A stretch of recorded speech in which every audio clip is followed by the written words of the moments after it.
All right, we'll call this meeting of the Freeman School Board to order. First item on the agenda is the Pledge of Allegiance.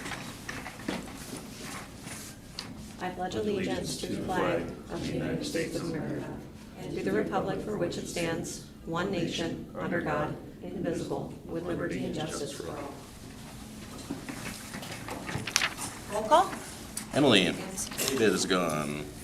Doug. Yes. Chris. Yes. Cody. Next on the agenda is approval of the agenda. I will require a motion to approve the agenda. Do I have a motion? So moved. Motion by Doug. Do I have a second? Second. Second by Chris. All in favor say aye. Aye. Opposed, same sign. Motion carries. Next item on the agenda, conflict of interest disclosures. I've received none. None. Public input. Same. Next item on the agenda is consent agenda. Will require a motion to approve the following: the minutes of the regularly scheduled school board meeting of September 9th, 2024, the minutes of the Cornwall Cooperative meeting of September 18th, 2024, the resignation of April Gosen from the position of wrestling cheer coach, and we thank her for her service, financial reports, and claims. Do I have a motion? So moved. Motion by Cody. Do I have a second? Second. Second by Doug. All in favor say aye. Aye. Opposed, same sign. Motion carries. Next item on the agenda, administrative reports starting with elementary principal. All right. Excellent job to our students and staff. They did a great job of dressing up for homecoming week and then also showing up for our volleyball and our football games to help create those tunnels, so we appreciate that. A big thank you also to Lindsay Mask. Her senior project, she brought in Special Olympics, and they talked about inclusiveness with our students, and I thought that was really good and ways that they could help out. And then we did have a happy custodial appreciation day to Larry and Shannon. We did have our SPED review. It went well in-house. They were very kind. They were very nice.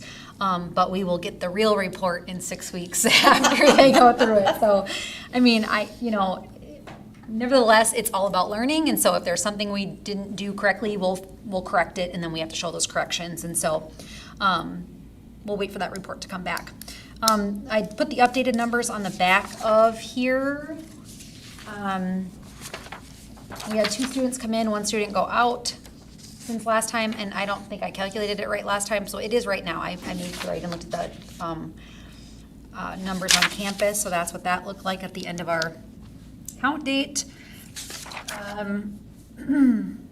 We had Victoria Clement out at the Colony, had her baby. It was a boy. His name is Buckley, so congratulations to her. And then Jada Waiter, she got married over the weekend, so tomorrow when she returns, she will now be Mrs. Hoffman instead of Miss Waiter. So congratulations to her too. And then we do have a farm safety trailer that will be here all day tomorrow, working in 40-minute increments with each grade level to go over farm safety. We are working to try and get those 2 trailers to go to the Colony schools as well.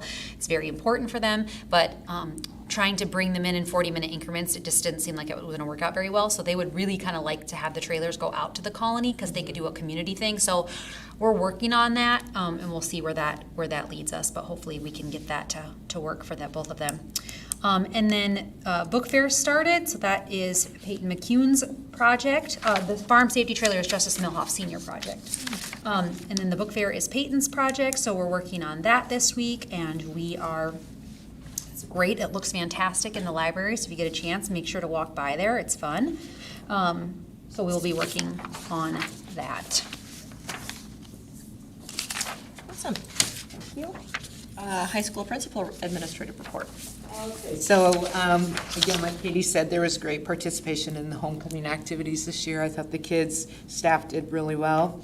9/12 will be attending the Indigenous Day program over at Freeman Academy on the 16th. And then we're working on a schedule for a humanity launch, UMatter retreat for students in grades 7 through 12. That would either be in October or November. And then they're also talking about including 4th, 5th, and 6th later on in the afternoon and having the high school kids help out. As far as curriculum and instruction on Friday, we did do the data dig, pre-K-12. We used the map data from the fall 24 data. So the teachers all worked in their groups and then looked at students who were almost proficient. They were placed then, the students will be placed then in intervention groups, and Paige, Anna, and Ashley will work on the data for the EL students in all subjects to determine the types of interventions needed. The junior in the CSIP, the junior high school goal number 1, by the end of 23-24, 80% of all Freeman students will be at grade level. As you can see here, looking at this, we did, in some of the areas, we did excel. Some we were just right there, and then some we are below. So we are going to go ahead and leave goal number 1 to remain the same for the 24-25 year. The district goal of by the end of the 24-25 school year, 65% of Freeman students in grades 3 through 8 and 11 will be proficient or advanced in ELA, reading, and math. So as you can see here, what I did was made a table showing each of the grade levels and then the 2 colony schools, each subject area, and then how we compared to the state in those. So many of the areas we are excelling over the state average, so I think that's great, or we're just right at the state average. So there are a couple areas that we do have to focus on, but that's going to be a work in progress that we will be starting on. So on goal number 2, the district will have a graduation rate of 100% for all students. We did meet this goal, and so we went ahead and changed the goal then to just junior high students. We'll increase their attendance rate by 6% to an overall attendance rate of 90%. This is due to being placed on that school improvement list, so just kind of keep a good eye on that. We have parent-teacher conferences coming up on Wednesday, Thursday from 12 to 6, and then I'll go ahead, and I think Katie's going to that Charlotte Danielson observation training in Chamberlain. Then the last thing for the curriculum is on Friday, 11th, we're going to go ahead and continue with that data dig with those students that we look at who are almost proficient. We'll go ahead and develop intervention groups and then kind of determine to make sure that we have the right resources available, and then what are going to be some effective strategies to use. Thank you. Superintendent report. We'll host our first informational meeting with staff on Monday, October 28th at 7:30 a.m. right here in the library. For these meetings, those are the ones we're targeting to have 2 board members and the superintendent be present for those meetings. These are just informational meetings for staff to come and share any concerns or any information they have with the board, and for the board to share with our staff, the things that are going on within the district. We'll also target a meeting at the Freeman Library to meet. This meeting will be targeted the first week of December, and that one will be for the community to come in. Also targeting having 2 board members and the superintendent being present at that meeting. Still need to work out some of the logistics with that, if the library, that meeting room is available for us, and then iron out the date once we have the program set for which day of that first week in December.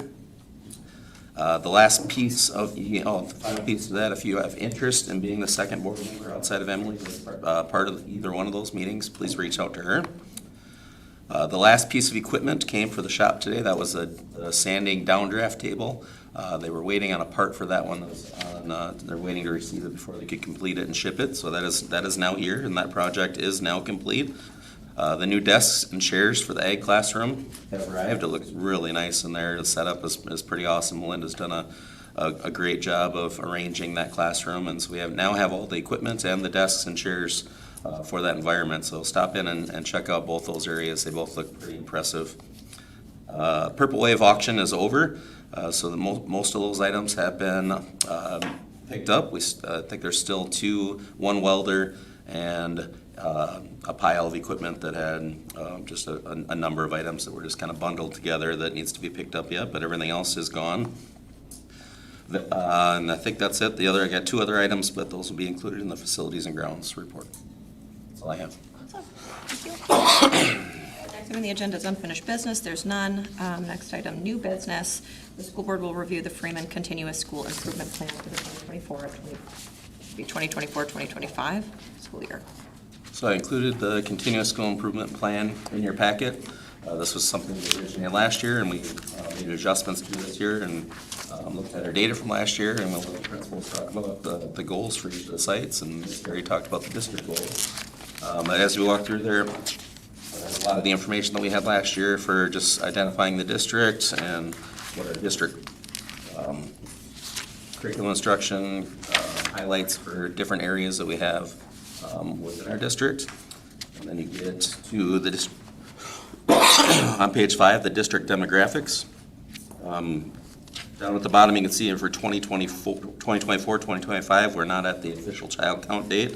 We haven't received that number yet, but we're projecting that we'll be, when we get that official number, that'll be around that 230 students. As we progress through this document, we go through the different needs assessment, professional development. Always something that we're targeting as a district is how do we improve our professional development for our staff. One of the most important things we can do. On the very last page has a document that has what we are doing for professional development. There's a hyperlink you can see in blue that the principals put together for the year for Flyer Friday afternoons. That's something that we've improved upon this year to make sure that staff have that information ahead of time and know exactly what we are targeting for our professional development activities. And then within this grid as the different areas that we are looking at throughout the course of the year and bringing to our staff members. Back to page number 9 has our action 1, 2, and 3, which comes after our district goals and then leads into each site goal, which the next one would be our Freeman Elementary, Wolf Creek, and Cheddar Colonies. That I will turn over to Katie to talk about the colony schools and our elementary. Yeah, I mean, Or did I skip the high school? yeah, high school's first, but Sorry, we're gonna go to Mitzi. I skipped a page.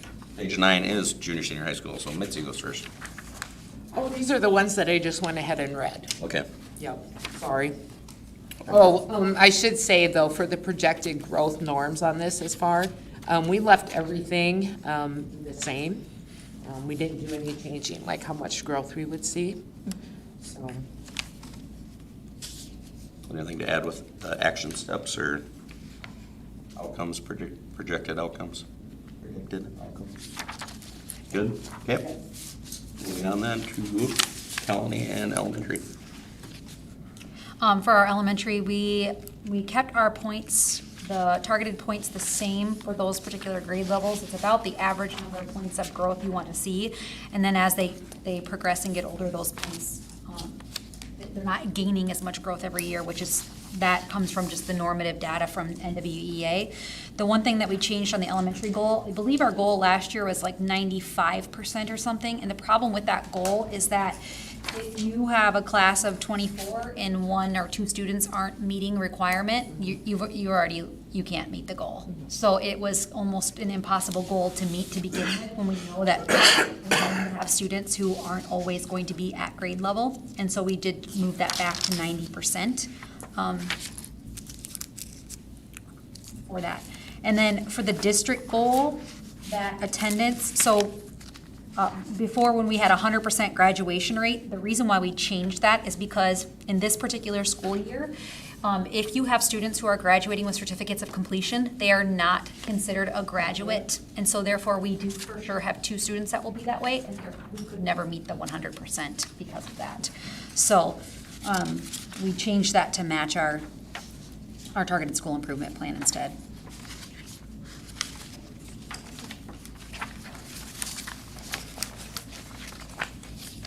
Anything else, Katie? I don't think so. Okay, then as you progress through the document, you finish with the 5-year district improvement plan. This one is really an exciting one that we had from 2023, 2024, everything that was accomplished except for 2 items that were our urinal dividers in the boys' bathroom and new sinks, updated sinks in the staff bathrooms that are falling apart and just look they're not in good shape at all. So those are two items that we have yet to finish out for last year. I've talked to Angeli. We're gonna make sure that happens sooner than later here. And then 2024, 2025 items that we have. You can see that in 2024, 2025 is significantly lengthier than the next 3 years after. And by design. I think this naturally happens where each year, when you get further out, when you get to that 5-year mark, you got some big ticket items.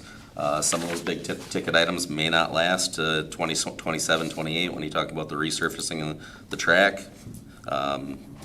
Resurfacing of sections of the bus lane, that's something that's been, you'll see in multiple areas, because that's such a monster project that we need to stage that out into sections so we can make that more affordable. Some of those are lofty goals with 2027, 2028, analyzing the need for additional space in our building.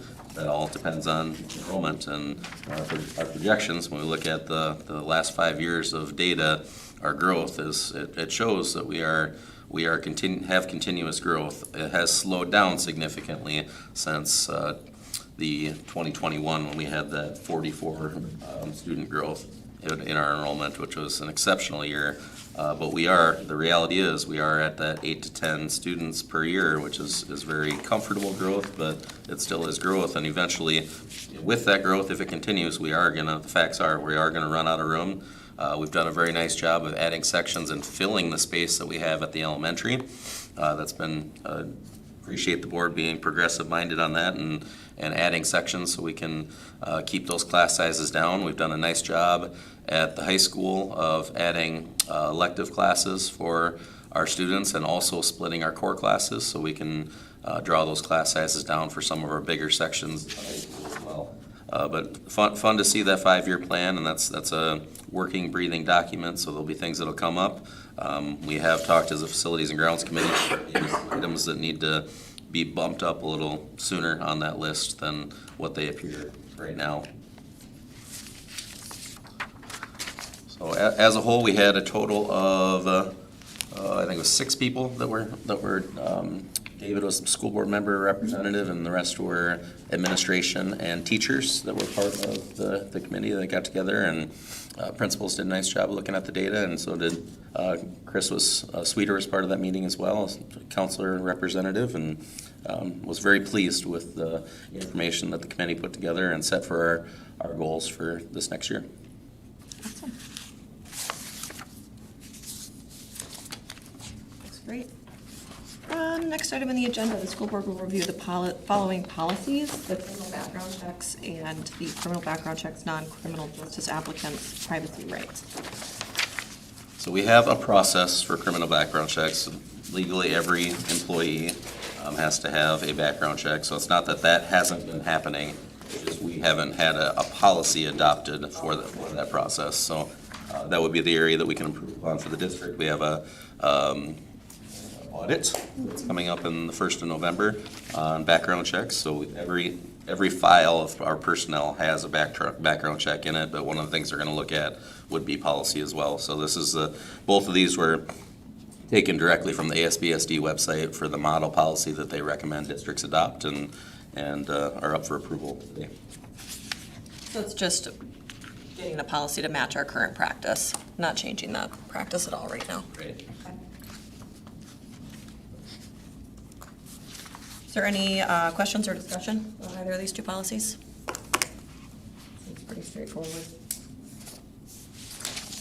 Okay, if there's no discussion, I will require a motion to approve the following school district policies: the criminal background check policy and the criminal background check non-criminal justice applicants' privacy rights policy. Do I have a motion? So moved. Motion by Cody, do you have a second? Second. Second by Chris, all in favor say aye. Aye. Opposed, same sign. Motion carries. Next item on the agenda, the school board will hear an update from the Facilities and Grounds Committee. Take it away, Cody.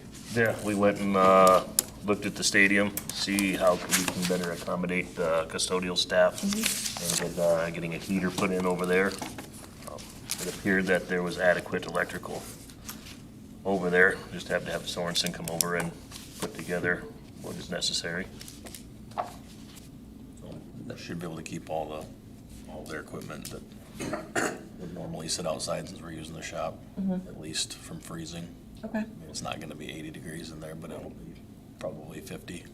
So there's enough room. I'm gonna have to shuffle some of the hurdles around and stuff, but we should have enough room to fit everything Good. as a stopgap, so. That's awesome. In addition to that update, Valley Electric was also going to look at our light pole out at the stadium, the one that the last two games have decided to turn off in the middle of the game. That's not a good scenario, and if we end up having a home playoff game, we want to make sure that that's operational the way it should be. And then ABC has been on site. We've had some of our older fire alarm devices, whatever they're called, what's the term for it, Seth? The horn on a couple of them. The alarm horn.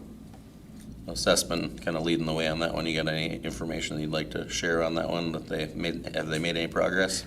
The guy told me today the panel alerted us on Friday that there was a short it was on the output 4 and horn expansion panel 2. And it ended up being the alarms that are on the wall, like that one back there on the wall has the strobe and then there's a horn in them. And the guy said, I don't know the age on these, if these are original to the building in the 70s or not. But he said there's a capacitor that's been failing, and a lot of them they see about this vintage or this age, they just start failing. And he said, you'll probably end up having to replace them all at some point, but he said you could probably count on 2 or 3 a year. And there was, it ended up being one in the girls' locker room that was the culprit this time. They apparently do not have a wiring diagram for this building, so they can't pinpoint. They had to basically set the alarms off and walk around and find the one that wasn't honking. Oh my gosh. So I said if we do replace those, you guys would actually make that wiring diagram. Oh, yeah. So, and then there was one in the boys' locker room that apparently was just gone and was on their punch list to do, and they never got up the food chain. So they put in 2 and 1 in each locker room today, and the panel is now no longer alerting us, which is good. And then also, so they got that project going on for ABC, and then they're needing to tie into the ag classroom. So everything, the ag classroom has its own system that's been inspected, that's properly operating, but that system needs to be tied into our whole system. So if that were to be set off, that it would notify the rest of the building as well. So projects that ABC are working on to improve our facilities. Awesome. Anything else? No. All right, next item on the agenda is to allow the superintendent and business manager the ability to approve change orders for the custodial shed project if they are under $5,000 at their discretion. So it's something we had in place for the hangar project, and one example that I printed off of a change order, we had 3 of them. 2 of them were surpassing that $5,000 mark, so it came to the board for approval. 1 that did not, and that was for a plumbing modification.